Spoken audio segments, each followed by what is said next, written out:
que quando eu tenho quebra espontânea de simetria, eu tenho os bósons de Wilson e os bósons de Wilson interagem derivativamente, certo?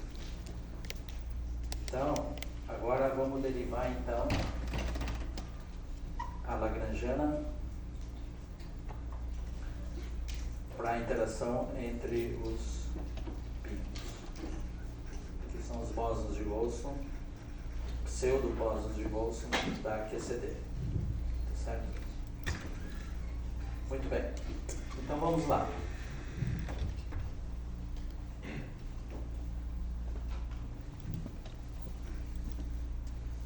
Primeira, como é que nós vamos motivar isso, certo? Então vamos olhar o seguinte, vamos olhar para este valor esperado do vácuo aqui, 0, psi barra I, psi j no vácuo. Eu acho que até agora eu estava usando psi, certo? Para os campos dos quarks.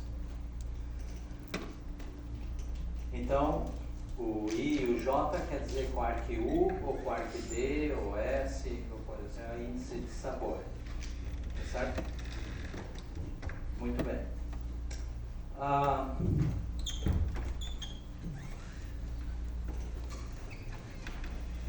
Esse elemento de matriz aqui, tá certo?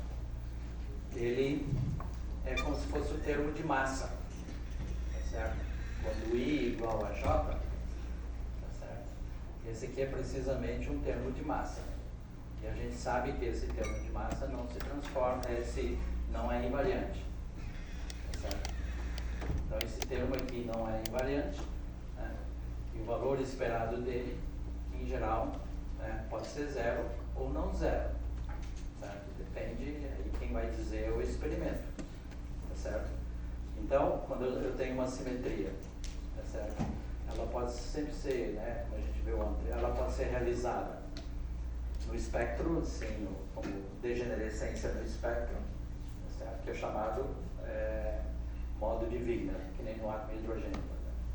E aí eu tenho a possibilidade de ter ela espontaneamente quebrada, então é realizada no modo de Nambu-Wilson. E quem é que vai decidir isso? Teoria por si só não vai decidir. Você tem que ter uma realização experimental. No caso da QCD, a gente viu, né, que se não fosse realizada no modo de Nambu-Wilson, tá certo? A gente, em primeiro lugar, não ia entender por que o pinho tem a massa tão pequenininha comparada com todos os outros. E a gente não, né, teria que ter um próton, por exemplo, ou um outro meson, um outro bário, tá certo? Exatamente com a mesma massa, tá certo?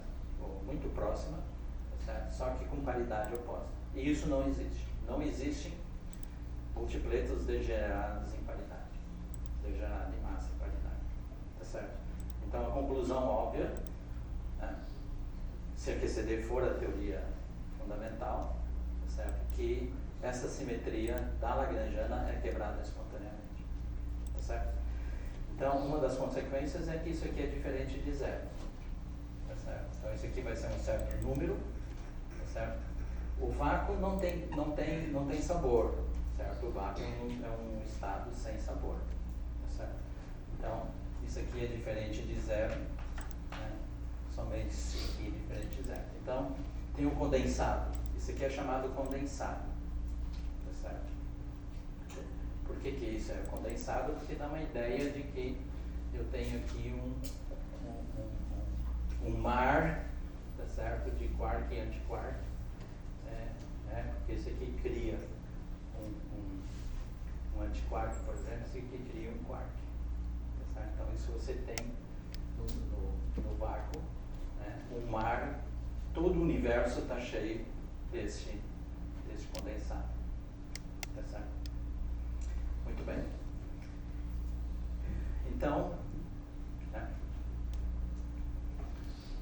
Isso aqui, por sua vez, né? Isso aqui é o valor esperado no vácuo, certo?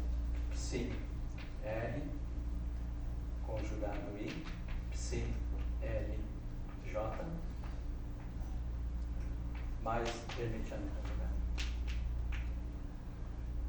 Tá? Porque agora eu estou abrindo aqui o Psi entre Psi left e Psi right, que eu mostrei ontem como é que se faz. Tá bem? Muito bem. Como é que esse bicho se transforma então? Ele se transforma daquele jeito que nem o termo de massa.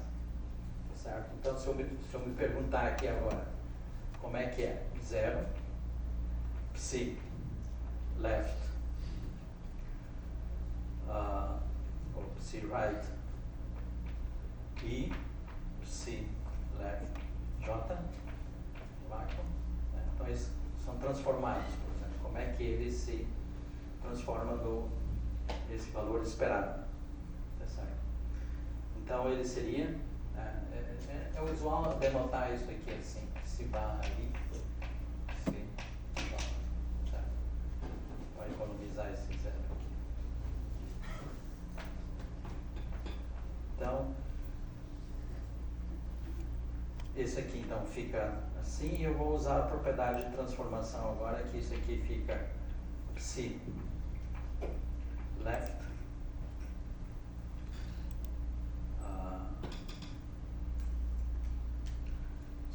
esse aqui vai ser Psi barra L, R dagger, L, I, e aqui é o L, J, K, Q, K. Quem são o R e J? São aquelas matrizes que eu tinha ontem lá. L é E na menos I, alfa, L, A, T, A. Certo? E o R é E na menos I, alfa, R, A, T, A. Certo? Então, esses aqui são matrizes SU3. Né? Por isso tem esses índices aqui que eu estou transformando eles. Certo? Então, isso aqui é igual a Psi L, Psi K, R dagger, L, I, L, J, L, JK. Agora isso aqui é V, aqui tem R, e aqui tem L, e aqui tem R e L. R e L, então aqui dá R, L. Então isso aqui é V, delta, L, K. Então o K é igual a L, então isso aqui ficou V vezes R dagger, L, bom, L é igual ao K, então vamos usar o K que é mais próximo do J, e L, J, K. Então vou botar esse R aqui, então isso aqui deu V, L, R,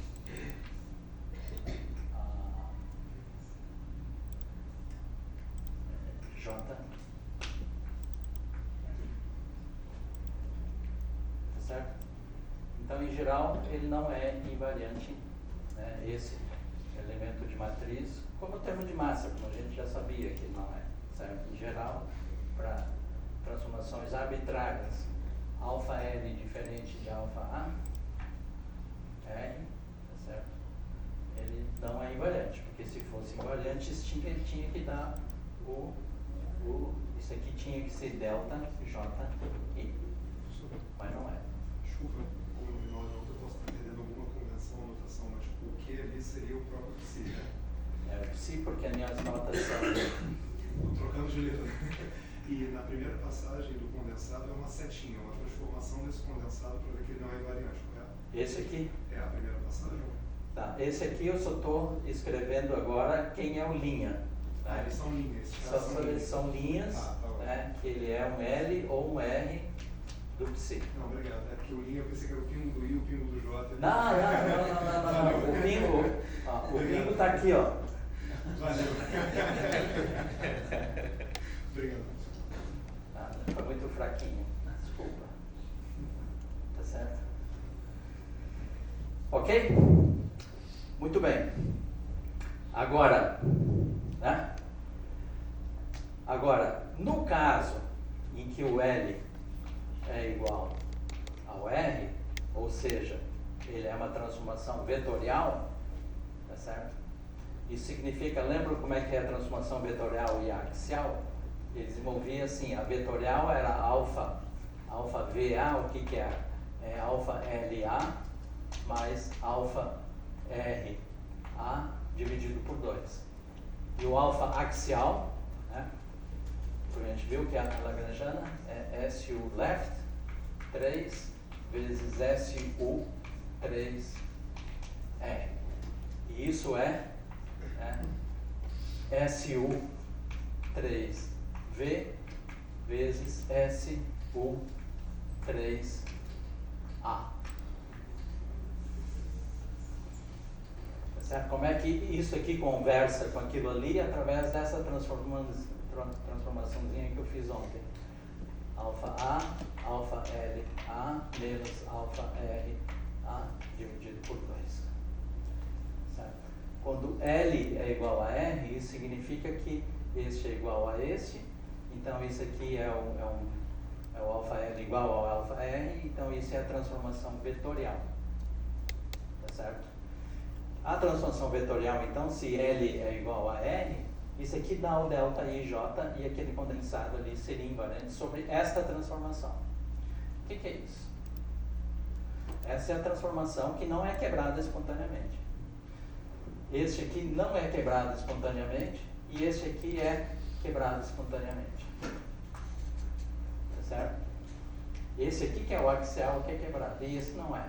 Mas que simetria é aquela lá? Que eu acho que não cheguei a comentar isso. Essa simetria se você pegar o termo de massa, MU, psi barra U, psi U, mais MD, psi barra D, mais MS, psi barra S, psi S, esse é o termo de massa da lagrangiana. Tá certo? Então, esses termos aqui, eles seriam invariantes, tá certo? Todo esse termo aqui é invariante, sobre L igual a R igual a V, se MU igual a MD igual a MS. Então, essa é a chamada simetria de sabor. Essa não é quebrada espontaneamente. Certo? Essa não é quebrada espontaneamente. E essa simetria de sabor é que também, se as quark U e quark D têm a massa elas são muito parecidas, tá certo? Então o próton e o nêutron tinham que ter a massa idêntica.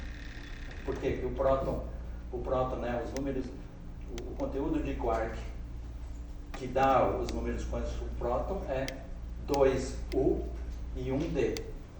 E o do nêutron é 2D e 1U. Então esse aqui é o próton e esse aqui é o nêutron. Então, se esses bichos têm todas as mesmas massas, o próton e o nêutron teriam que ter a mesma massa. Tá certo? E eles têm a mesma massa? Não. Mas a diferença das massas é quanto? 1.3 MeV, que é muito pequenininha comparada à massa deles. Né? Porque a massa do próton quem é que é mais pesado, o próton ou o nêutron? Nêutron. Bom, é 938 MV e aproximado, certo? 939 MeV. Tá certo?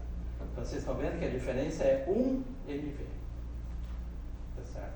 Então a simetria é boa. A simetria de sabor é muito boa.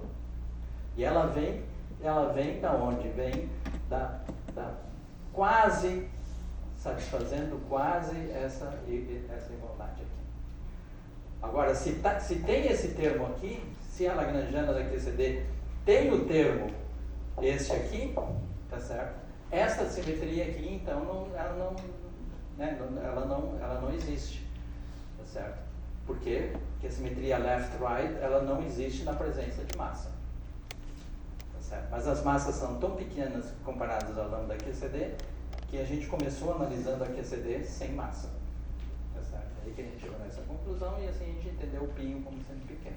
Então vocês estão vendo que esse elemento de matriz aqui, ele é invariante, né?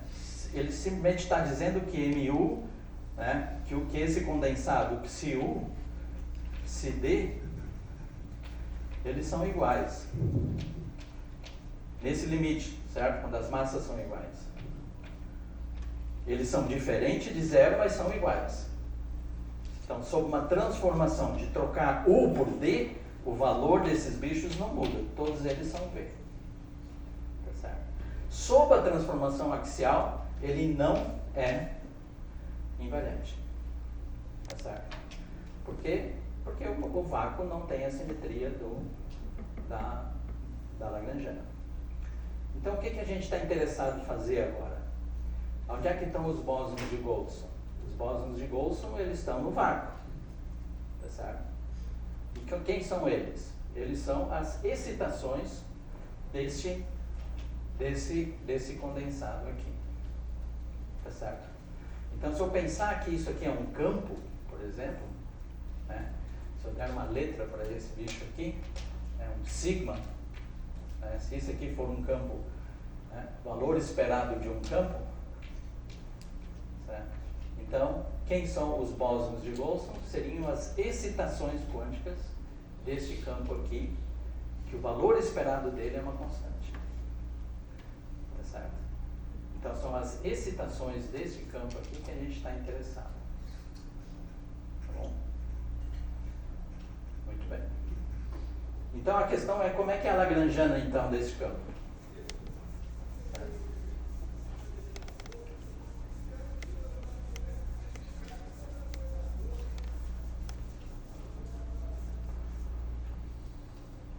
Então, a gente sabe como é que esse campo se transforma. Tá certo? Então, né, vamos fazer o seguinte. Né, olhando aqui, ó. Então, eu tenho meu sigma de I, J, de X, né, cujo valor esperado no vácuo, cujo valor esperado no vácuo, certo? É V, delta e J. Tá certo? E como é que esse campo aqui se transforma? Se transforma desse jeito aqui, ó. O L de um lado e o R de outro. Certo? Então, como é que o sigma se transforma? O sigma de X se transforma como L sigma R dagger. Tá certo? Por quê? Porque aqui, ó, L, R. Certo? Então aqui você troca o dagger, ele vem parar aqui, ó, tá vendo? O R dagger está aqui, por isso que ele está aqui. Certo? Então essa é a transformação do meu campo. Certo? Lembra quando a gente fez o toy model? A gente tinha um campo, tá certo? E a gente foi estudar como é que ele se transforma. Tá certo? Eu estou interessado nas excitações desse campo aqui, excitações de massa zero desse campo aqui. Quando a gente fez lá, como é que foi? A gente escreveu o nosso campo φ como sendo aquela parte na frente aqui, tinha um Ki aqui assim, e um E na I aqui Xi. Tá certo? Esses aqui são os bósons de Goldson. Esses aqui são os bósons de Goldson e esse aqui tem um valor esperado no vácuo diferente de zero. Então, esse Ki aqui é como se fosse, certo, o valor esperado daquele campo, do campo Xi. Certo? que é o V. Tá bem? Então essa é a analogia entre as duas coisas, o toy model e este aqui. Certo? Porque este campo aqui, neste caso aqui, não tem valor esperado no vácuo, porque tem os números quânticos quebrados. Certo? Muito bem. Tá bem? Então a primeira coisa é isso. Eu quero saber quem são. Eu quero escrever uma lagrangiana para esse bicho aqui. Tá certo? Eu sei que ele se transforma desse jeito. Tá certo? Muito bem. Eu sei que o sigma é uma matriz de SU3, né, de sabor, porque ele se transforma como uma matriz de... Por outro lado, eu acabei de mostrar que ele é invariante, né, por outro lado, né, sigma, ele se transforma sob uma transformação. O valor esperado dele é invariante frente a essa transformação aqui, sigma V'. Quando os dois são iguais, L igual a V, então isso aqui é V', que é isso aqui. Tá certo? Muito bem. Então, tá certo? Toda matriz de SU3 eu posso parametrizar ela como sigma de X, como sendo E na I M. Certo? Agora, para ajeitar termo cinético e tudo mais, eu vou botar um fator 2 aqui. 2i. Isso aqui é a posteriori, certo? A gente poderia fazer sem esses fatores aqui. Faz sem esses fatores, depois vai lá, quando chega na Lagrangiana, isso aqui não está normalizado corretamente. Então tem que acertar isso com isso aqui. Então essa aqui é a matriz M, né? Toda matriz SU3 pode ser escrita como uma exponencial de uma matriz M, cuja propriedade é M igual a M', que também pertence a SU3.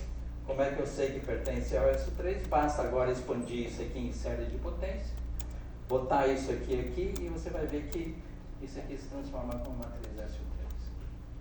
Né? Se transforma como uma álgebra de SU3. Tá claro? Então ela é hermitiana SU3. Tá certo? Essa aqui não é hermitiana. Essa aqui é. Certo? Muito bem.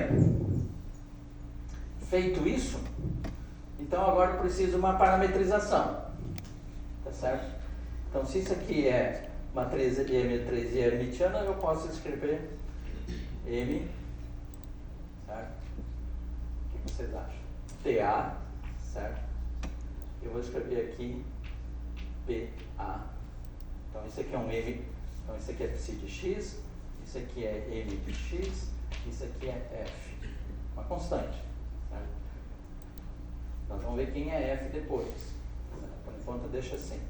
Isso aqui PA de X e TA. Isso aqui só vem das propriedades de transformação, mais nada, só isso. Eu sei que isso é assim, por outro lado, quando L é igual a R, eu sei que ele é assim, tá certo? Se isso aqui é assim, e isso aqui é assim, então isso aqui é assim, tá certo? E uma vez que isto é uma hermitiana de SU3, então isso aqui vale. Certo? Tá bem? Essa é a construção. Então, esse bicho aqui desempenha o papel de quem? Do E na I Xi. Lembra do E na I Xi X? E quem é que é o Ki aqui? O Ki então seria o V aqui, ó, cujo valor esperado é V. Se a gente carregar esse V, lá na frente da energia cinética desses campos vai aparecer o V lá. A gente teria que fazer uma outra renormalização, tá certo? Renormalizar redefinir o campo de tal maneira que a energia cinética fique então delta PA. Tá? Senão vai aparecer um V aqui. Tá bom? Então isso não é normalização canônica de um termo cinético. Então tira ele daqui, aí não bota V aqui e pronto. Feito? Tá claro os passos? Tá? Isso aqui é experimental. Isso aqui ser diferente de zero é experimental. É isso aqui que diz que a simetria quiral da Lagrangiana, no limite fictício que as massas dos quarks é zero, que esse valor esperado no vácuo é diferente de zero. Muito bem, quais são as propriedades desse coisa aqui? É isso aqui. Feito isso, eu sei que esse campo tem que ser, então, escrito desse jeito aqui. Tá certo? Por outro lado agora, né, eu teria que, por exemplo, fazer uma transformação infinitesimal aqui nos campos e ver como é que esses campos aqui transformam. Está nas notas, né, e o que a gente vai... Ontem, como é que esse campo se transformava? Xi ia para Xi mais um shiftzinho. Né? Então ele se transformava como um shift e não homogeneamente. A mesma coisa aqui, esses campos não se transformam homogeneamente. Tá bem? Então, o único jeito, tá certo, de a simetria ser preservada ao nível de uma Lagrangiana é que essa Lagrangiana só envolva derivadas. Esse é o ponto. Tá legal? É o mesmo argumento de ontem. Tá certo? Que isso aqui se transforma assim.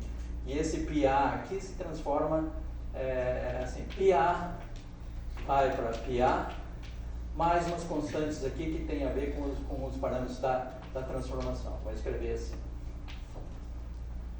Então, esses campos aqui se transformam não homogeneamente frente às transformações L e R. Então, o único jeito de eu escrever agora uma Lagrangiana efetiva como função do campo sigma ou π, né, do sigma, tá certo? Tem que ser através de derivadas. A Lagrangiana só pode ter derivadas. Aí tem que respeitar o que mais? Invariância de Lorentz e todas as outras simetrias, obviamente. Mas eu quero que a Lagrangiana tenha a simetria da QCD. Essa aí. Tá certo? E aí que vem esse argumento aqui. Tá claro? Agora é fácil, agora é só escrever a Lagrangiana. Bota quantos termos vocês quiserem. Quer botar né? Por exemplo, a Lagrangiana pode ser assim. Vamos começar a construir Lagrangiana agora. Certo? Tem que ter derivada? Então tá bom, então vamos botar lá. L é igual delta mu psi. Isso aqui pode ser uma Lagrangiana para isso? Não. Porque senão é invariante de Lorentz em primeiro lugar. Certo? Não é Hermitiana também. Então não pode ser isso aí. Tá certo?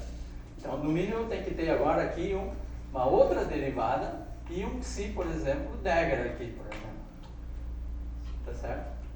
Para ser Hermitiana, certo? E ter derivada. Então, esse é o primeiro termo que eu posso escrever. Tá certo? É o primeiro, é o mais trivial de todos. Esse aqui já te dá um resultado do Weber de 1962, eu acho, do espalhamento π1π. Muitos anos antes da QCD, ele previu como é que é o espalhamento π1π. Ele mostrou que o espalhamento π1π se anula no limite de energia zero. E sai daqui. Por que se anula? Porque é de derivada, certo? Derivada é momento. Momento, se vai a zero, então a interação vai a zero. Tá certo? Muito bem. Então é isso aí. Tá certo? Então esse seria o primeiro termo.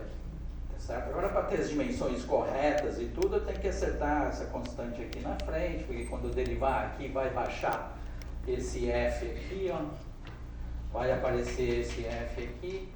Certo? Então esse F tem que ir embora, então eu tenho que botar um F lá na frente. Tá certo? Então, mas antes de eu escrever completamente a Lagrangiana, eu vou... vamos dar uma olhadinha nesses campos aqui, ó. Vamos olhar aqui qual é a estrutura dessa matriz. Tá certo?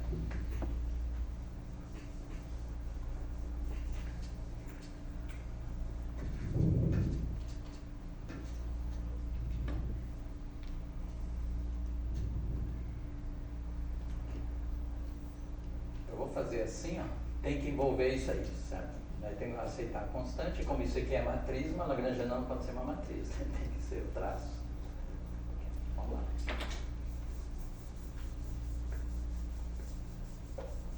Vamos dar uma olhada nesse termo aqui, ó. PA-TA, só para vocês terem uma ideia. Bom, esse aqui são os geradores de SU3, tá certo? Então são matrizes 3x3. Se a gente estivesse trabalhando em SU2, isso aí seria as matrizes de Pauli, tá bom? Então vamos abrir isso aqui. Então quem é TA? TA é igual a lambda A sobre 2, certo? Vamos pegar um lambda aqui para vocês terem uma ideia do que é isso. O lambda 1, por exemplo. Não sei, o Antônio não chegou a escrever elas, né? Ou escreveu? 1, 0, 0, 0, 0, 0. Então essa é a lambda 1. Vocês estão vendo aqui, ó. Quem é isso aqui? Isso é a matriz de Pauli sigma 1. Então essas lambdas aqui, elas incluem o SU2 lá dentro. Tá certo?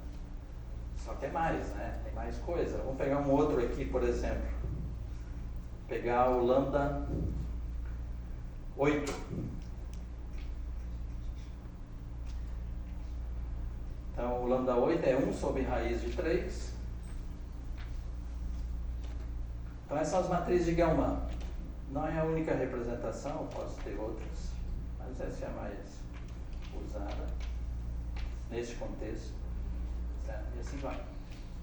São 8, né? SU3, o número de geradores é n quadrado menos SUN, n quadrado menos 1, então é 9 menos 1, 8, que é isso aqui. Tá bom?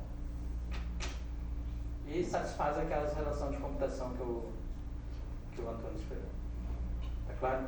Então eu vou pegar isso aqui agora e multiplicar por πa. Então o que a gente obtém?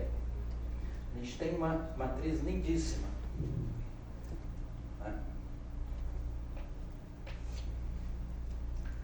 π3 mais π8 dividido por raiz de 3. π1 mais i π2 sobre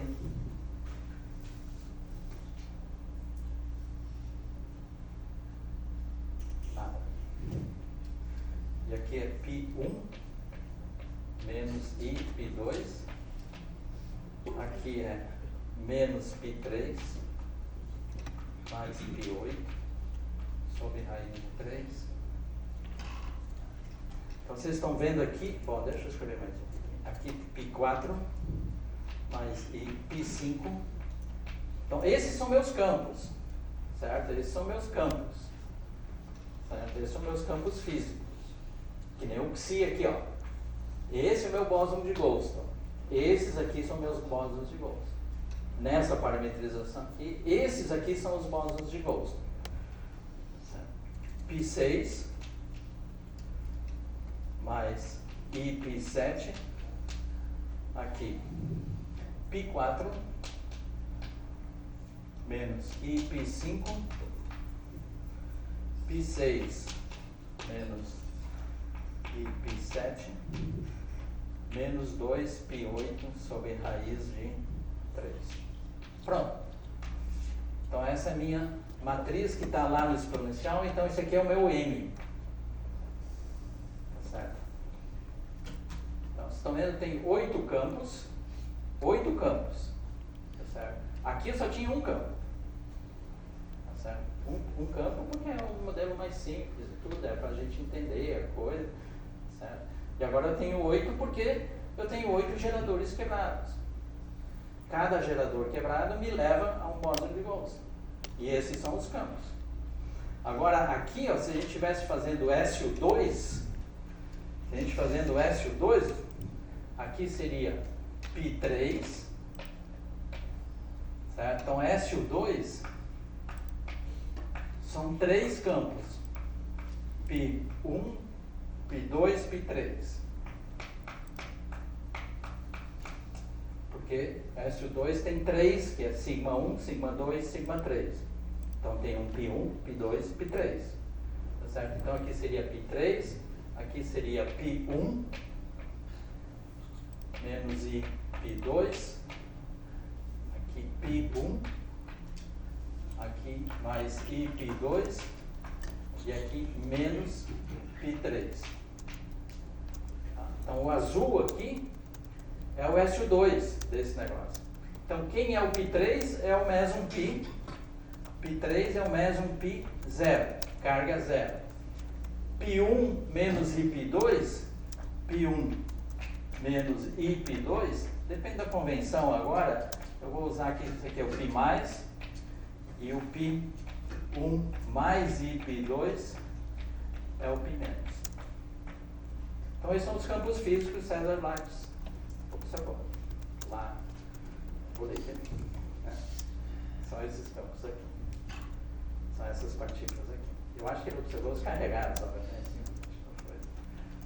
Tá bem? Dá para entender?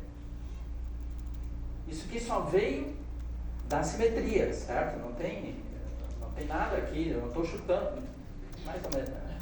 Não estou chutando muito aqui, certo?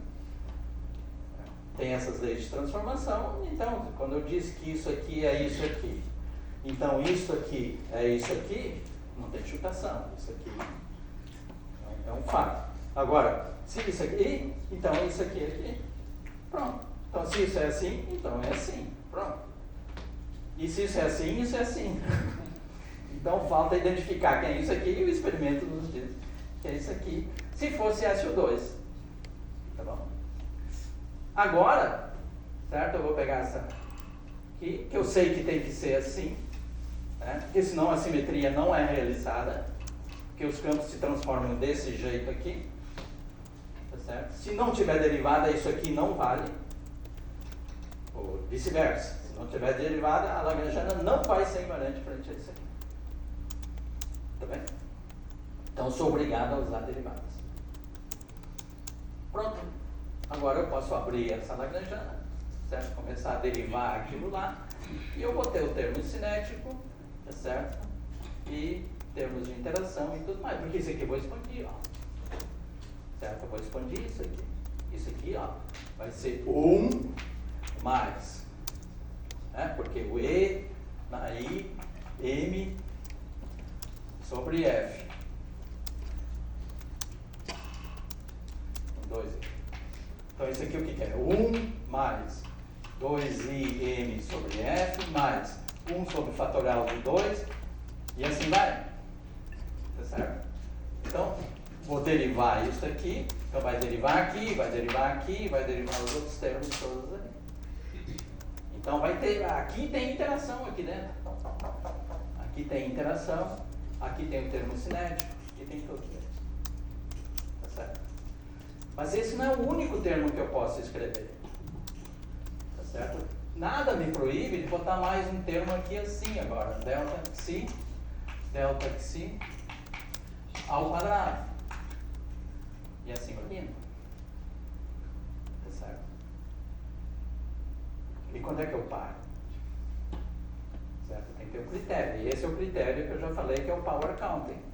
Por quê? Porque aqui, ó, tem esse F aqui que é uma constante com dimensão. Esse F aqui tem dimensão porque os campos, esses aqui são campos bosônicos. Os campos bosônicos têm dimensão de massa. Então, esse F aqui é uma constante dimensional. Certo? Então, esse aqui é que vai me trazer a escala para onde a minha teoria efetiva está satisfeita, que ela é aplicada. Isso aqui é substituto da QCD. Certo? Como é que eu teria que fazer esse cálculo na QCD? Na QCD só tem quarks e gluons. Então eu teria que ser um elemento de matriz, por exemplo, fazer π1π1, por exemplo, π1π1 indo para π1π1. Como é que você faria isso na QCD? Só envolve quarks e gluons. Certo? Então eu teria que ter um estado inicial com operadores de criação escrito em termos de quarks e gluons, operador de criação de um meson π de quarks e gluons. Não são os operadores de criação, aqueles ADEGR. São tudo escrito em termos de campos de quarks e gluons batendo no vácuo. Tá certo? E pegar no estado final, rebater, calcular isso e quando... Até hoje não foi feito. Sabe? Porque não dá, é complicadíssimo. Tá? Isso é um processo no espaço real. A Lattice QCD tem dificuldades de fazer isso no espaço real. Então a teoria efetiva ela veio, né, porque ela tem todas as simetrias que a QCD tem. Essa teoria aqui. Ela tem o que? Tem invariância de Lorentz, PCT, tem a simetria quiral. E o que é uma teoria quântica de campos? A teoria de campos é o quê? São as simetrias e os graus de liberdade que você você que escolhe os graus de liberdade para implementar essas simetrias. Aqui, os graus de liberdade que implementam essas simetrias são esses campos π aqui. Tá certo? Então, o teorema, esse aí tem um nome, teorema de Weber, entre aspas, que ninguém provou, e provavelmente nunca vai provar, que é idêntico a se um dia eu conseguir fazer essa conta diretamente na QCD. Tá certo? Muito bem, então vamos prosseguir um pouco mais aqui.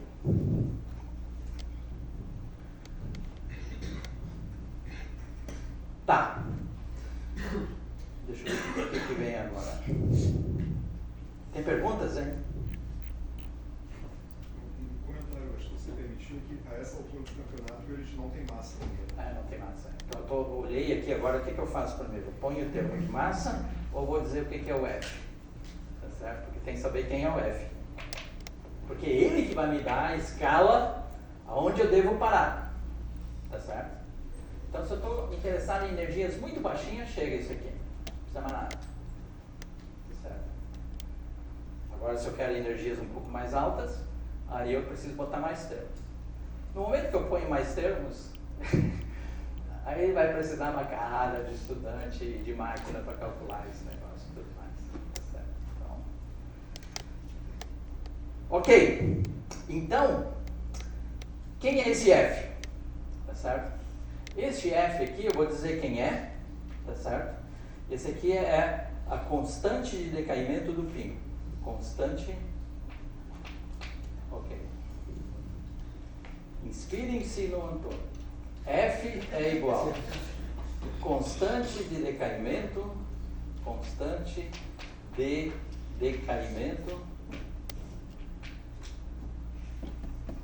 eletrofraco do íon. Certo? Esse F aqui. Ele tem um valor numérico, um valor experimental. Como é que eu sei isso? Bom, o que eu tenho que fazer? Eu tenho que fazer um match. O que é match? Eu tenho que casar, fazer um cálculo, tá certo? Com essa lagrangiana aqui e comparar com o elemento de matriz que vem só envolvendo simetrias e parametrização de um certo decaimento, desse processo de decaimento aqui. Aí eu olho os dois, esse F aqui é a constante de decaimento. Tá certo? Só vou alinhavar aqui, tá certo? Qual é a corrente de Noether? Tá, deixa eu escrever a lagrangiana então, tá certo? Direitinho aqui, para vocês enxergar a corrente de Noether. Tá certo? Então eu vou usar esse pedaço aqui e botar a constante aqui na frente, tudo para tudo dar certinho. Eu sei que vocês vão voltar hoje de noite e fazer essa conta, porque aí não vão achar as constantes e vão me reclamar.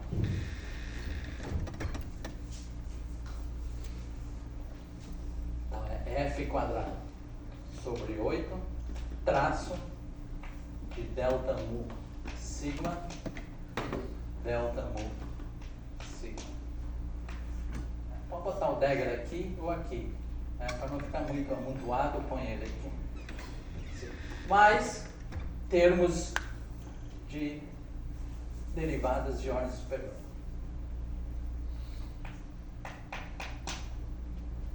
Tá certo? Por que tem esse fator aqui na frente? Que ele tem que ter, eu sei que tem, certo? Porque senão a dimensão da Lagrangiana nem fecha. E outro motivo que eu sei, porque eu vou derivar aqui com relação a f, derivar isso aqui vai trazer f aqui. Então, quando descer f aqui, vou derivar duas vezes, dá 1 sobre f quadrado, aquele f quadrado vai embora. Aí o termo cinético está normalizado a 1. E o 8? O 8 vai embora desse 2 aqui, duas vezes lá, Tá certo? Muito bem, então essa é a Lagrangiana. Muito bem, agora eu tenho que calcular a corrente de Noether, isso aqui, tá certo? Então, como é que se calcula? Eu faço uma transformação infinitesimal, tá certo? E vejo as diferentes, certo? Eu vou fazer uma transformação infinitesimal, 1 sobre 1 mais, é menos, né? Eu usei menos aqui, mais, e ômega left, TA, e o R é com mais, 1 mais I, right, TA, tá certo? E eu faço as transformações, tá certo? Ok, fazendo tudo isso, tá certo? Eu tenho que calcular então, com isso aqui eu vou pegar o sigma, vai para o sigma linha, que é igual a L sigma R dagger, aí eu boto as coisas infinitesimais aqui, ponho aqui, expando lá em cima, pá, tá certo? E calculo a delta L. Eu só estou alinhavando aqui, porque senão não saio daqui hoje.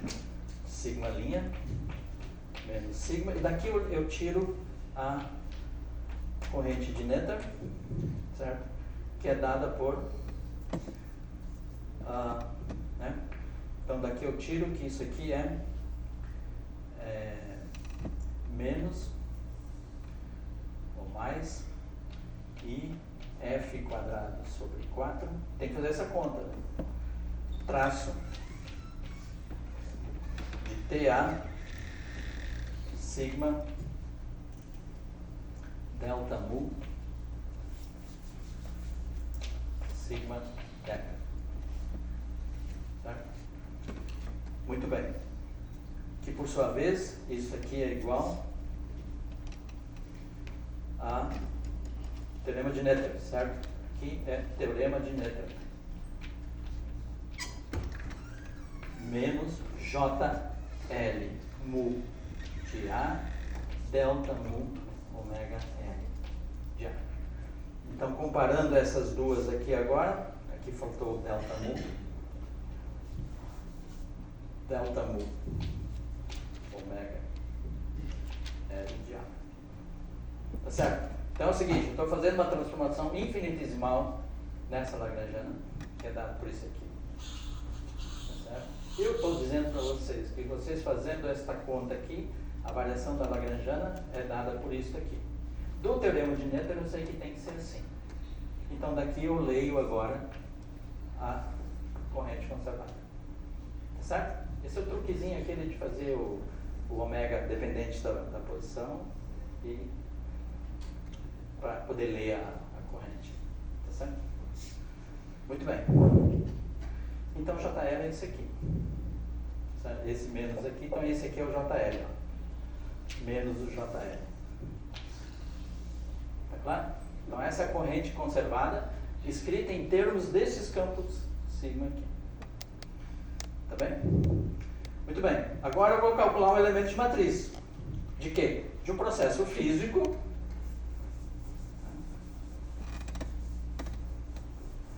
Processo físico, que é esse aqui. Π menos, ele decai no mu, no barra. Se a gente olhar isso microscopicamente, esse é um processo assim. D, o barra, o bóson W,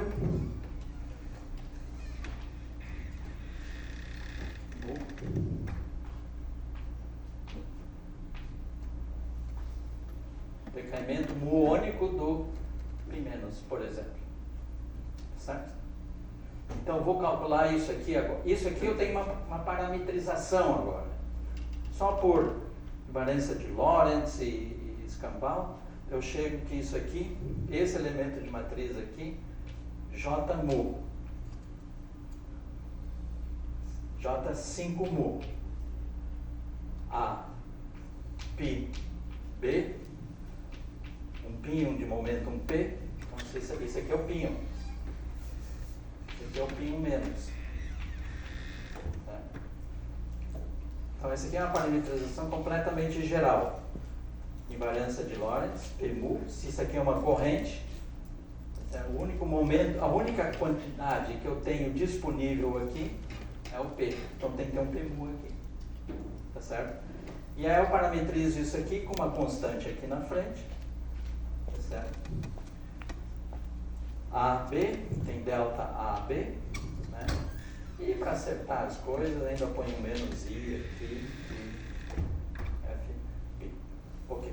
Então isso aqui os físicos de partículas estão fazendo desde os anos 50. Certo? Isso aqui é a definição da constante de decaimento. E quem é essa corrente aqui? É a corrente do W, que por sua vez vai ser carregada, né, pelo π, que é essa corrente aqui.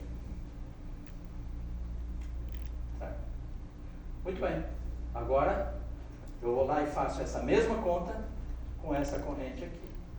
Certo? E aí, fazendo esse matching, eu fiz a conta aqui para vocês, em todos os detalhes, tá certo? E eu chego que este F que está aqui, ó, este F que está aqui, é igual a raiz de 2 Ft, que é 131,5 MV. Então essa é a escala que vai controlar a minha expansão e quantos termos eu tenho que colocar lá. Porque ele é que vai controlar, são as diversas potências aqui que vão aparecer quando eu começar a derivar. Derivando só aqui e aqui, lá um termo, esse F vai embora. Mas os outros, eles vão ganhar aqui, quando a hora que começar aqui, ó, expando aqui, tem 1 sobre F4, 1 sobre F6, 1 sobre F8, certo? E o F2 ali na frente vai dar 1 sobre F2, 1 sobre F4, 1 sobre F6. Então está aqui, ó, 1 F6, né? Então as derivadas na minha lagrangiana vão trazer o quê? As derivadas vão trazer momento. U. Mas a lagrangiana me trouxe F. Tá certo? E eu vou ter, então, na hora de calcular um processo, uma série de potências em N, dependendo de quantos termos eu tiver lá. Tá certo? Tá claro? Vou calcular um processo. Tá certo? E o resultado só pode ser dessa forma, que em certo momento, sobre Fp, potências. Certo? É a única coisa que a seção de choque pode depender, mais nada, desse limite de massa zero. Só pode depender disso aqui. Então, se o P for 500 MV, fura tudo. Absolutamente furado. Porque esse número aqui é maior que 1. Tá certo? Então não pode ser. Então isso é válido para processos, certo? Menores que Fp. Só que a natureza é muito boazinha conosco. Que eu posso provar, alguns de vocês já devem saber disso, que aqui na realidade é 4π. E 4π é um número enorme. É 12. Tá certo? Então é muito melhor do que aparentemente parece. Da onde vem esse 4π? Alguns de vocês devem estar intuindo que a regularização dimensional, tudo é 1 sobre 16π quadrado e não sei o que. Um dos 4π vai embora da integral sobre os ângulos, 4π sobre 16π, 4π, e esse fica sempre, em todas as ordens, esse Fp está lá. Então, a constante de expansão na realidade é 1 sobre 4π Fp. Tá? E esse aqui é uma escala. A escala quiral chamada, que é da ordem de 1 GeV. Tá certo? Porque 100 e pouco, né? 93 vezes 10 dá 900, é 1000. 1 GeV. Tá certo? Dá para entender esse negócio? Não, né? Certo? Teria que fazer a conta aqui direitinho, mas eu acho que dá, pelo amor de Deus, eu estou derivando.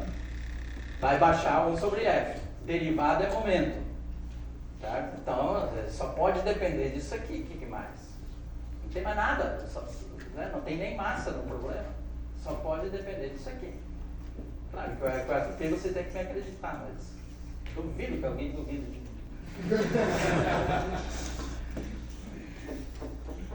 Eu posso fazer uma pergunta? Uma coisa que eu não lembro é quando você tirou o P da frente, você falou que a gente poderia redefinir os pios. Isso. Esse V.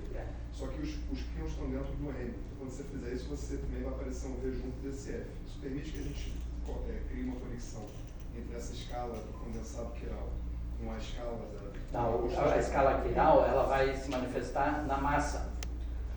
Que o termo de massa aqui não está lá. Então essa escala, ela é absolutamente... Ela fatora. Porque eu tenho aqui um condensado, está morto lá. Tá? São as flutuações sobre esse condensado. E essas flutuações só dependem dessa escala.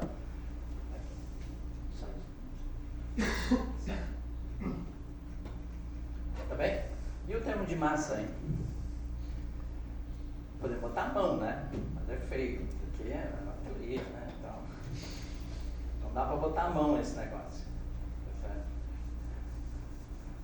Tem um truquezinho, né? Como é que é o termo de massa da QCD?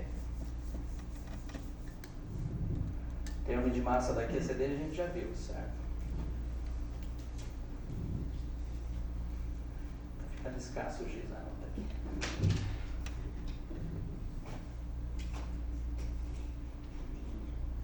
O termo de massa da QCD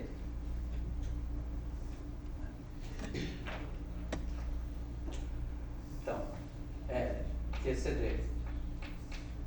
O termo que depende de massa é menos M psi barra M psi. Certo? Esse termo se transforma como?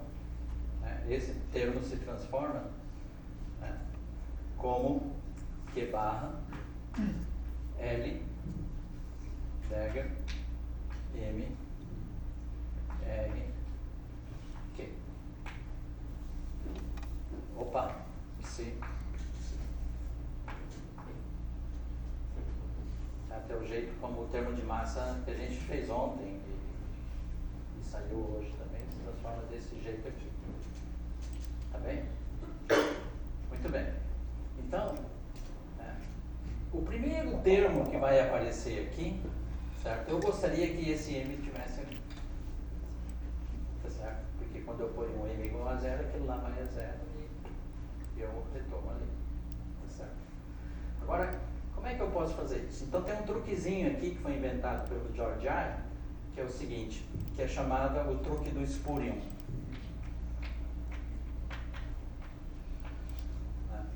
Que diz o seguinte: imagina que isso aqui não é uma constante.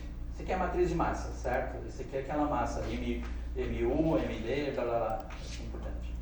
Então isso aqui é uma constante, é uma matriz constante. Isso não tem a ver com as propriedades de transformação desses campos aqui. Tá certo? É só uma matriz constante. Tá certo? Quando eu abrir aqui em psi-U, vai dar MU. O MU eu tiro aqui para fora, não é afetado por aquilo lá, e esse negócio fica aqui no meio. Então fica U e assim por diante, tá certo? Então esse M aí é uma constante, não é uma coisa que se transforma, tá certo? Agora imagina que ele fosse um campo físico. Imagina que ele é um campo, né? Que espuriamente eu estou chamando ele de um campo X, por exemplo. Tá certo? Essa Lagrangiana, ela seria invariante se o campo M, né, se o M fosse para um M' igual a L, M, R, Dagger. Se fosse isso, se ele fosse um campo físico, né, esse termo se transformaria desse jeito aí. Certo? E eu pego isso aqui, ponho aqui dentro, então tem M' aqui, né, quando eu venho com M aqui, M vai para, né, M', só que o M' é dado por isso, esse L vai embora, esse L vai embora, e esse termo seria invariante. Tá certo? Então eu vou fingir até quando dá que ele é um campo e vou implementar ele lá, certo? Como se isso aqui fosse um campo físico com essas propriedades de transformação aqui, ó. Com essa propriedade de transformação. Mas quem é que se transforma assim? É o sigma. Tá certo? Então, eu vou pegar esse M aqui, que é a constante, e botar um sigma aqui e botar ali dentro. Tá certo? Pronto. Esse é o truque do Georgian. Tá? E por isso que a gente está falando nele. Então, essencialmente, tá certo? É usar ali que se o M transforma assim, ele é um sigma. Então, eu vou, né, fazer assim, ó. Mais M. Certo? Então, vai ser M, Xi, tem que ser Michan. Xi mais, então, se fosse um campo, Xi Dagger, Xi Dagger M, e vou tirar o traço dele. E aqui tem constantes. Com dimensão, obviamente. Isso aqui não tem dimensão, mas isso aqui tem dimensão. Tá certo? Tá bem? Então esse é o truque. Eu estou atrás de um termo que se transforma como se fosse o termo de massa. Tá certo? Então eu botando isso aqui lá agora, isso aqui obviamente quebra a simetria. Tá certo? Mas quebra da mesma maneira que esse termo. Então está lá ele. Tá certo? E agora é só descobrir essa constante aqui. Tá certo? Essa constante aqui, eu fiz a conta aqui, está no livro do Scherer e do Schindler.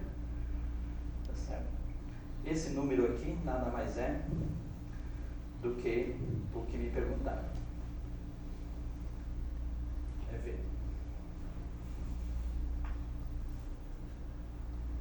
Que é o valor esperado 4 do campo C.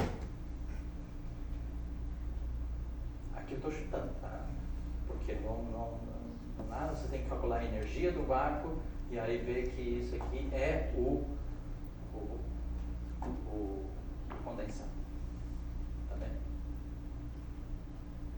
Pronto. Agora esse termo aqui está com o termo de massa. Tá certo? E pronto. Só que aqui, ó, tem isso aqui. Nada me proíbe agora de botar potências desse negócio aqui, multiplicar esse termo por aquele e tudo eu posso botar agora. Certo? Então tá bem. Então essa é o Lowest Order Chiral Perturbation Theory Lagrangian. Tá certo? Muito bem. Tem uma coisa interessante aqui. Certo? Qual é o efeito de um termo de massa na Lagrangiana da QCD? Que os bósons de Goldstone não são mais bósons de Goldstone, porque não tem mais a simetria, não é exata, ela é aproximada. Não é? Então a massa do píon é aproximadamente zero, ela não é igual a zero. Tá certo? Mas quanto? Ela vai depender desses valores aqui. Do MU, do MD e do condensado. Tá certo?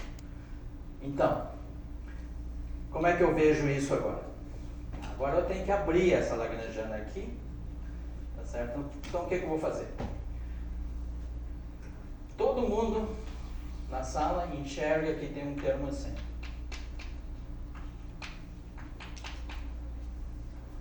Certo?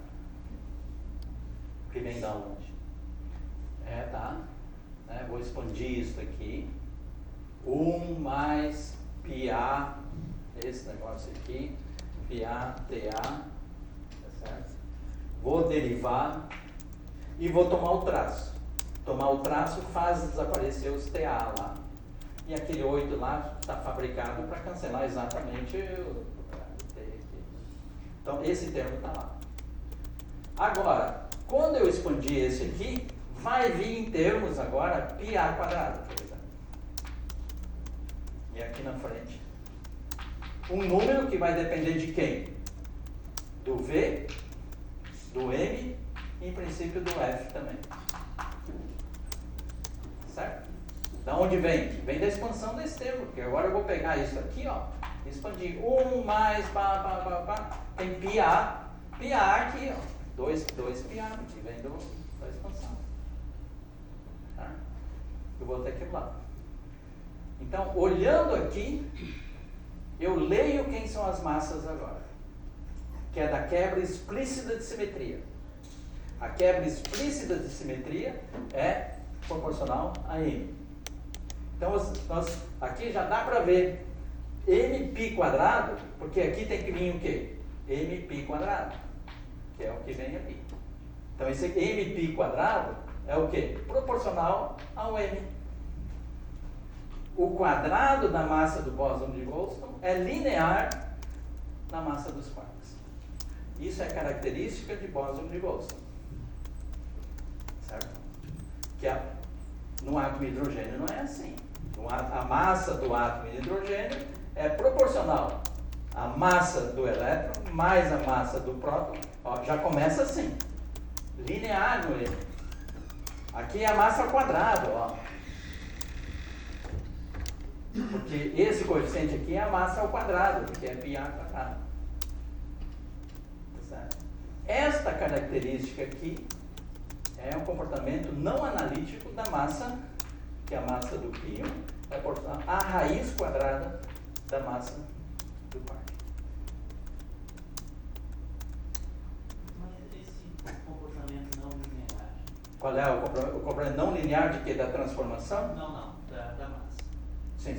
Ele pode ser mapeado em por exemplo, que o esperado seria que a massa fosse a soma.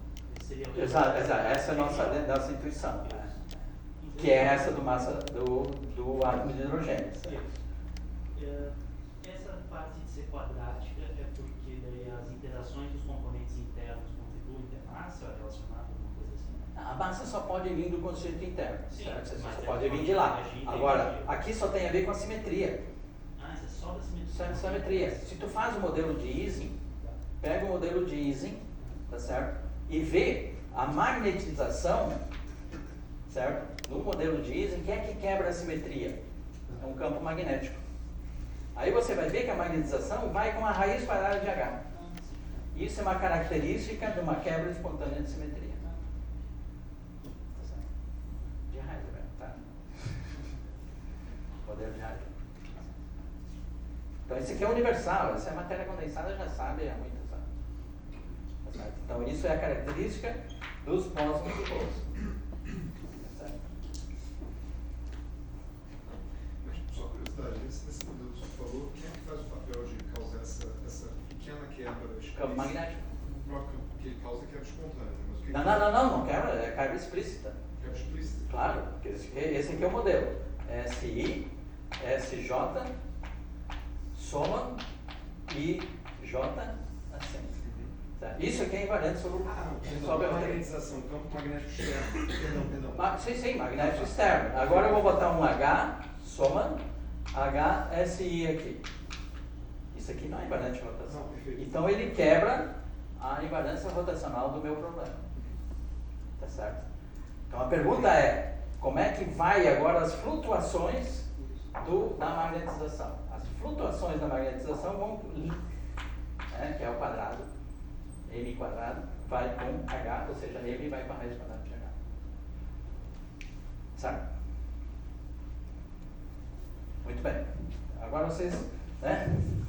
Então tem a previsão aqui agora, tá certo? Da massa. Vamos olhar como é que é a massa do π1. Tá certo? Uma continha para vocês fazer hoje de noite. Então, M, o M quadrado do π, mais ou menos, não vai ter diferença entre eles, porque nós não estamos considerando o eletromagnetismo, tá certo? Então, bom, mesmo que considerar esse eletromagnetismo, a massa do π mais e do menos são iguais, do π0 e desses π que não é diferente. É dado por, a conta que vocês vão chegar hoje de noite, é 4V sobre F quadrado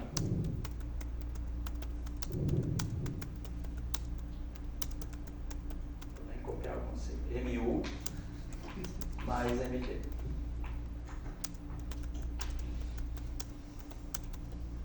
Tá vendo? É uma previsão da teoria, certo? Que eu só estou usando simetria, de que a massa do píon é dado por este valor aqui, esse valor, e a massa que quebra a simetria. Certo? Um outro aqui, por exemplo. A massa do cal. A massa do cal quadrado, K mais K menos, é igual a 4V sobre F quadrado MU mais MD. Opa, MS.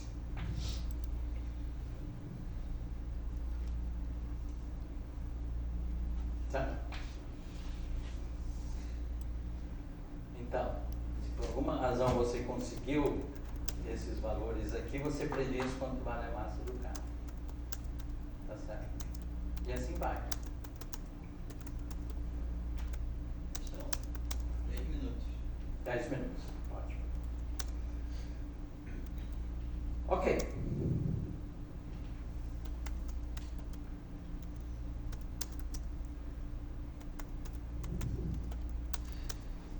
Gastão, uma dúvida. Ali essa predição tem um mais ou menos de zero. Apesar, eu não queria entrar nesse assunto porque ele se mistura, porque daí quando o sabor é zero, quando você tem zero, né, aí eu vou te dar a fórmula aqui, mas aí vai me roubar os 10 minutos. Pode apresentar depois. Tá. Ou então você lê mesmo. Então, aí aparece assim, ó. Quando você expande esse negócio aqui, aparecem relações assim, ó. M quadrado. Então, isso está no setor, esses mesmos se misturam nesse setor que se chama mistura de sabor, certo? Se mistura com o eta. O eta é uma massa zero também, certo? Só que eles têm as mesmas combinações de quarks, certo? Então, quando você vem aqui nessa lagrangiana aqui, vocês viram, ó, para eu ter os campos físicos, por exemplo, para ter o campo mais, eu tive que fazer o quê? O P1 mais e P2, por exemplo, ou menos mais, por exemplo. Certo? Eu tive que combinar esses campos, que esses estão na base, né? Estão na base de sabor. Eles não estão na base de carga. Tá certo? Quando eu fizer aqui, neste setor aqui, eles vão se misturar. Então você vai ter massas que não são as físicas. Por exemplo, o π1 não tem massa, o π2 não tem massa. Quem tem massa é essa combinação aqui, é o físico. Certo? Então, aqui vai aparecer coisa assim, ó. O M π0, π0. Isso é 4V sobre F quadrado, MU mais MD. Mas aí tem o M quadrado eta π0, essa aqui é a mistura, que é M quadrado π0 eta, certo? Porque a lagrangiana, ela não é diagonal nos estados físicos, ela é diagonal no espaço AB, certo? Então, ela não é diagonal no... Não, eu tenho que trocar de base, mas só lendo da lagrangiana eu obtenho esses negócios aqui. por exemplo, 4V sobre raiz de 3F quadrado. Onde é que vem o raiz de 3? Lambda 8, né? O lambda 8. MU menos MD. Certo? E aí tem o M quadrado eta, que é igual a 4V sobre 3F quadrado, MU mais MD mais 4MS. Então, como eu disse, tá certo? Nós estamos na base errada. Aqui vinha π0 quadrado, aqui vinha assim, π, agora não me lembro, eu acho que é 8, 0, né? Então é π0, π8, vai ter essas misturas de campos. Tá certo? Então eu tenho que diagonalizar esse negócio. E quando eu diagonalizo, né, eu ponho isso aqui numa matriz, isso aqui é π0, eta 0, eu ponho esses números aqui, certo? Que é M π0, M π0, eta π0, M eta, π0, certo? Então eu fiz uma transformação agora dos 8 e 3, né? O π0 é o π3 e o eta 0 é o π8. Certo? Então eu vou fazer uma transformação agora nesta base aqui, né? Eu ponho esses números todos aqui, certo? Aí eu obtenho a massa do eta, por exemplo. É uma expressão horrível, não linear, certo? Mas a expressão é assim.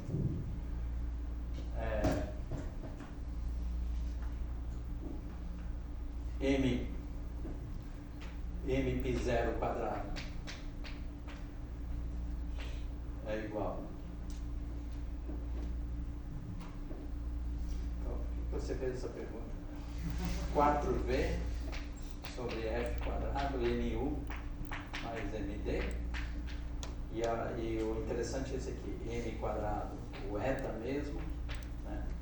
Ele é 4V sobre 3F quadrado, MU,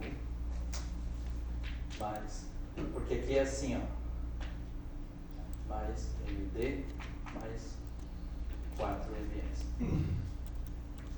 Que são essas pontas aqui, ó. Certo? E esse termo aqui intermediário, o que é a diferença? Tá vendo? Como esse aqui é diferente, esse é o termo fora da diagonal. Tá certo?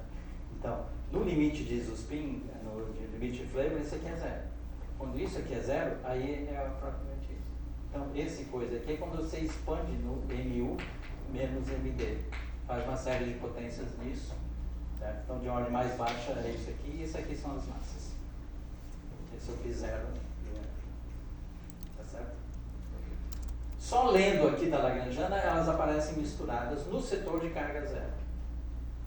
Porque tem dois geradores que são diagonais.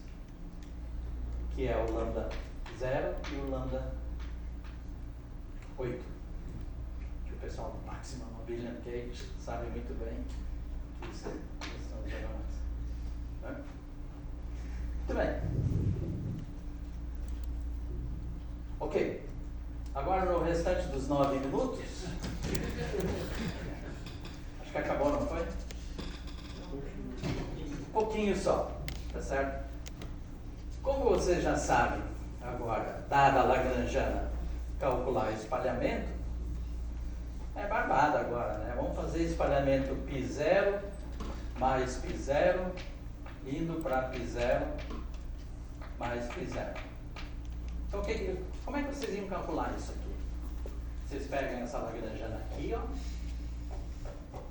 expande tudo aqui e vamos chegar numa Lagrangiana assim, ó. Delta mu π0, delta mu π0, 1/2 menos 1/2 mπ0 quadrado, π0 quadrado, mais delta mu π0, delta mu π0 ao quadrado. E o coeficiente aqui é 1 sobre... Ok. Tá? Faz conta, faz conta, faz conta, faz conta. E chega no valor...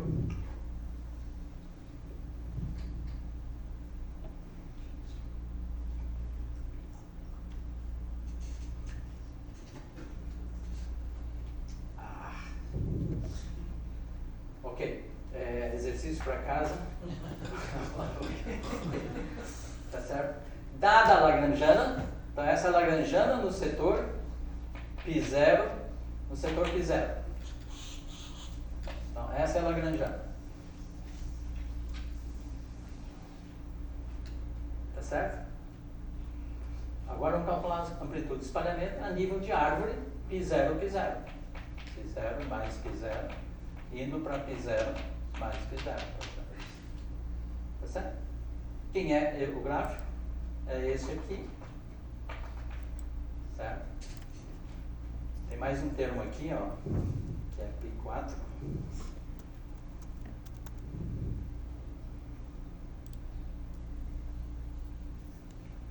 Que é um termo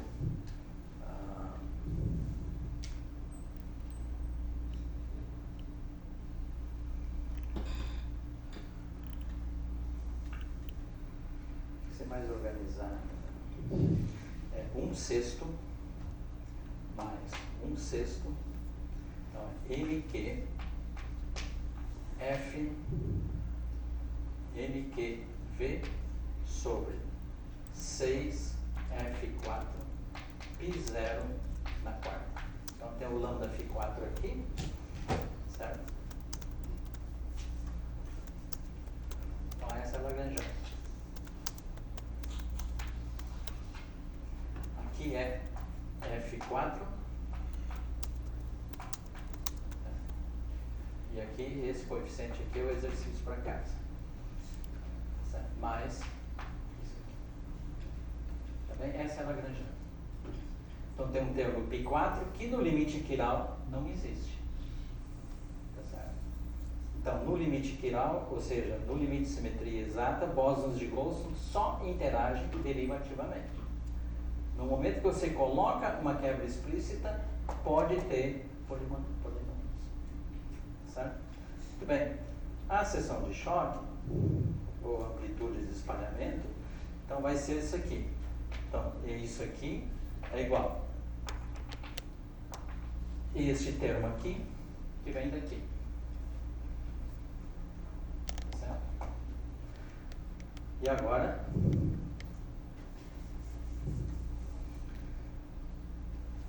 Então, esse aqui tem essa contribuição aqui, mas tem termo daqui também. Mais, por exemplo, um loop,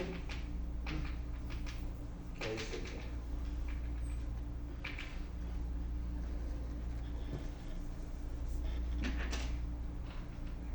Aqui eu acho que é F2, né? Ah, não escrevi aqui. Tá bem? Então é só calcular esse diagrama, tá certo? Esse diagrama aqui, ó, você botar todas as contribuições, é o seguinte, é A das variáveis de Mandelstam, STU igual a S menos MP quadrado sobre FP quadrado mais T menos MP quadrado sobre FP quadrado mais U menos MP quadrado sobre FP.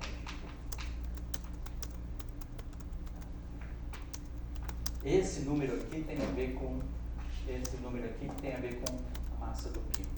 Tem que converter isso aqui na massa do pino você chega nisso aqui. Esse é o resultado do Weber 1962. Tá certo? Então, STU, vocês lembram, né? É baralho de Mandelson, P1 mais P2, né? P1, P2, P3, P4.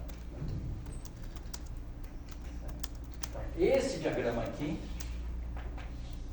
leva a essa amplitude de espalhamento aqui. Quando eu estou no limite chiral, isso aqui é zero, isso aqui é zero, isso aqui é zero, e eu tenho então S mais T mais U sobre Fπ². Então, S mais T mais U, todo mundo sabe quanto é que é isso aqui. Quanto é?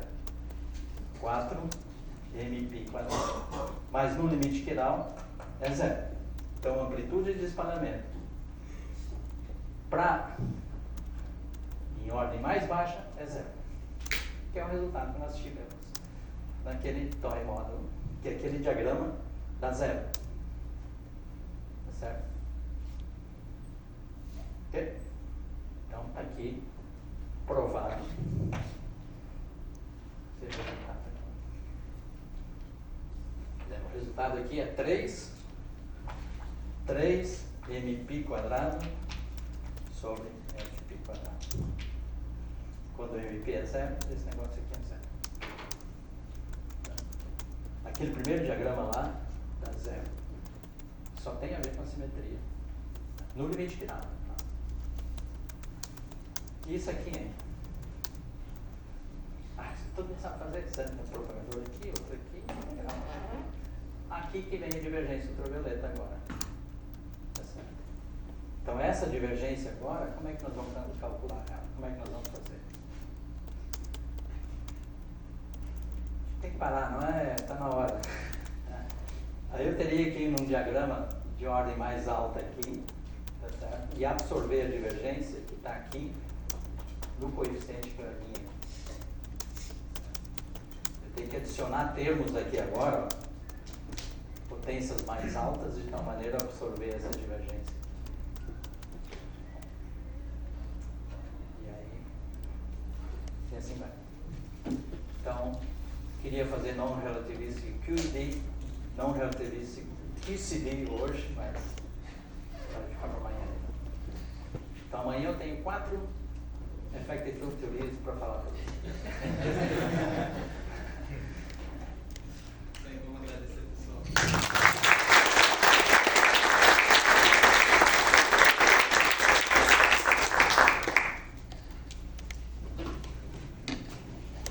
Perguntas? Tem uma questão. Exemplo, quando a energia, o momento, cresce, né? Tem aquele problema da unitariedade, né? Não. Não? Você está falando aquele limite forçado? Aqueles bounds, Aquele negócio lá, você está falando em TV. Né? Se satura ou não satura. Ou não é isso que você está falando? isso. Não, esse é 200 GV, 1 TV, 5 TV. Aqui a gente está falando em 50 MV, 100 MV desse tipo de coisa. O que aqui acontece, tá vendo isso aqui, ó? Isso aqui dá ressonâncias. Tá? Então, se você olha a seção de choque, aqui está o meson Rho. Aqui está o meson Rho. Números quânticos do meson Rho aqui. Então, se você olha aqui a seção de choque, eu acho que é a comprimento de espalhamento, esse negócio vem vindo assim, ó. Aí tem um negócio aqui. Esse aqui é na massa do Rho, por exemplo. Tá certo? Então, esse é um crescimento, obviamente, mas não é o que você está falando. Você está falando lá no limite Froissart, lá em TV, que até hoje não foi alcançado. Certo? Agora aqui tem as ressonâncias. O meson Pi, o meson Sigma, certo? Ninguém sabe o que é. Ele vem tudo dessas coisas aqui. Tá certo? São os estados intermediários aqui que são ressonantes. Por quê? Porque isso aqui você entra, um momento entra aqui, cria energia suficiente para criar esses bichos aqui. Mas é uma energia um pouquinho mais alta, certo? Então aqui Se você olha aqui a energia do centro de massa, né, aqui é da ordem da massa do Rho, é 770 ao quadrado. 740, né? Tá. Até hoje as pessoas estão trabalhando nisso. Tem arranca-rabo aí, muita gente, sobre a natureza do sílico, se isso aqui é realmente uma ressonância de 2 pins, ou é um tetraquark, um estado de tetraquark, não uma ressonância de 2 pinos, e esse Inácio Pediardi aqui trabalhou muito nesse negócio. Todos os mesmos escalares estão. Parece ser físico partícula.